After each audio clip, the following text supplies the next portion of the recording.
Good, a tough first game, that first quarter, but in game two, you took Duluth again all the way, and you knew you matched up and played well up there, and you gave them a good game here at home too. How do you feel about your matches this weekend? Yeah, Friday, like I said, I wasn't mad. I was just disappointed.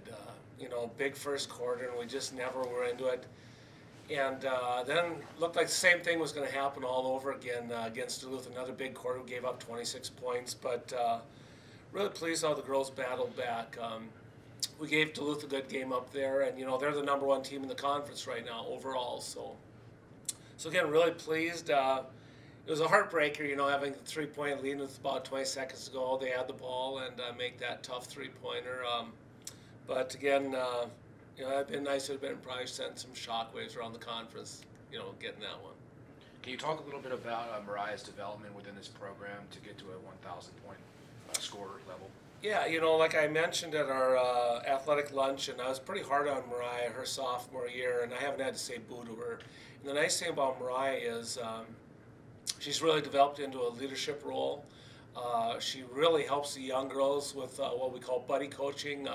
In fact, she was injured in yesterday's practice, so she was on the sidelines, but she was acting like an assistant coach. She would take a freshman, for example, yesterday, and she had her arm around her, coaching her up. So I think, and I haven't had to say a thing to Mariah. She just understands now the way I want her to play, and so I think she's really matured, really developed, and I couldn't be prouder. Like I said, now she takes the younger girls and teaches them how we'd like to do it here at Minot State. Do you expect to have a lingering effect going into the weekend, or is it just maintenance for her and then she'll be good to go to play? Yeah, she injured both her shoulder and her ankle, but it's the shoulder that's given a little bit of trouble, so we're just precautionary. We have such a mess on Tuesdays with class scheduling, we can't even practice today. And so she's going to have Sunday, Monday, and Tuesday off, so 3 days just as precautionary to get her ready to go. She toiled 20 or 45 minutes on Saturday night, so she puts in a lot of minutes in the weekend. So for her to take a break isn't the worst thing in the world. 1,000 points, great accomplishment, but does the offense still rely on her a little bit too much? A little too much. I think, again, we start to do things, and then right away, if it breaks down, we just look to get it to Mariah. And that's what I don't like. Just pass it to anybody and get some action going. And we try to work on this motion, getting some action working, and let Mariah come off screens. Instead, what we do sometimes is we just throw the ball and then just try to get out of the way and let Mariah do her thing.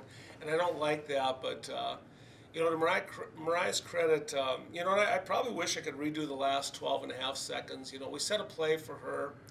Haley set a flat ball screen, and we gave Mariah the option to go either way. If I had to do it all over again, I'd probably just put everyone on the baseline and just say Mariah created at the top. I've done that before I had some really quick ball players, and what Mariah does so well is she leans into you, she gets contact, and then she kind of fades away, and kind of like Max does for the men's team. And we probably should have done that, in hindsight, but it's always easy to look that way.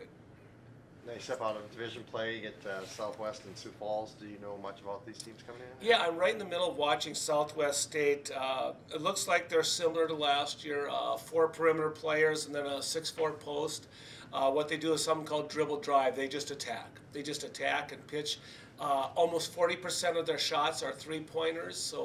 And that's probably not going to change a lot. Sioux Falls is very guard oriented. Sometimes they go with 5 guards. They don't even go with a post player. They just go with 5 guards. So that's going to be and they're really good.